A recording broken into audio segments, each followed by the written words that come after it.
দুর্গাপুরে ডাক্তারি পড়ুয়ার ওপর শারীরিক নির্যাতনের ঘটনাকে ঘিরে এবার রাজনীতির পারদ চড়তে শুরু হলো শাসক বিরোধী রাজনৈতিক তরজা।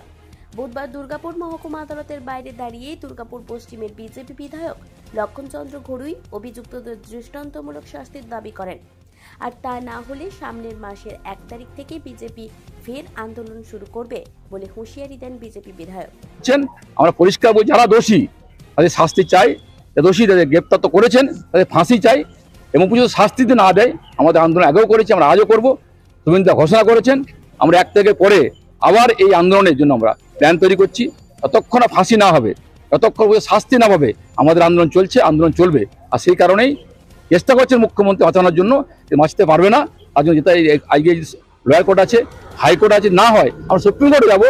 যে কোনোভাবে যে কোনো অবস্থা যে ছাড়া না পায় তাদেরকে আমরা ফাঁসি কাটে ঝোলাবো, সেই জন্য আমরা লড়াই করছি। বিজেপি বিধায়ককে পাল্টাতো জেলা তৃণমূল নেতৃত্বে। লক্ষণ ঘড়ুই ভুলভাল বকছেন, পুলিশ সরকার ঠিক পথেই এগোচ্ছে। প্রতিক্রিয়া তৃণমূল নেতা উজ্জ্বল মুখোপাধ্যায়ের।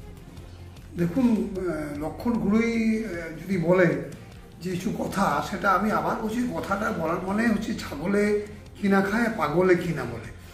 ফাঁসির তো একটা প্রভিশন আছে, ও বললেই তো ফাঁসি হয় না। ফাঁসিটা হয় বিচারকের মাধ্যমে, বিচার ব্যবস্থার মাধ্যমে।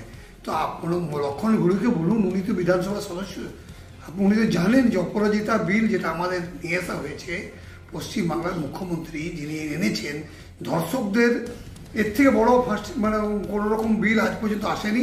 কিন্তু সেই যেখানে শাস্তির প্রভিশন আছে ফাঁসির, অন্য কোনো প্রবিধান ওরকম নেই। ধর্ষণের উপরে ফাঁসির কোনো ওটা আইনটা পড়তে বলুন আমাদের লক্ষণ ঘড়ুইকে, ওটা আছে যেখানে, সেটা অপরাজিতা বিল, সেটা তো পাস করতে দিচ্ছে না।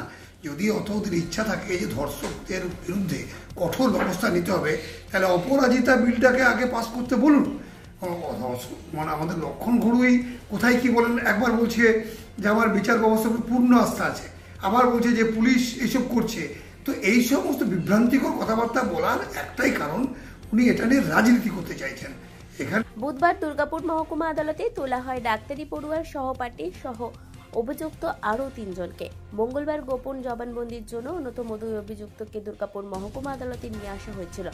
এরই মাঝে এই ইস্যুকে নিয়েই রাজনীতির পারদ ফের চড়তে শুরু হলো শাসক বিরোধী তরজা। দুর্গাপুর থেকে অনুরাধা সেনগুপ্তর রিপোর্ট, খাঁটি খবর।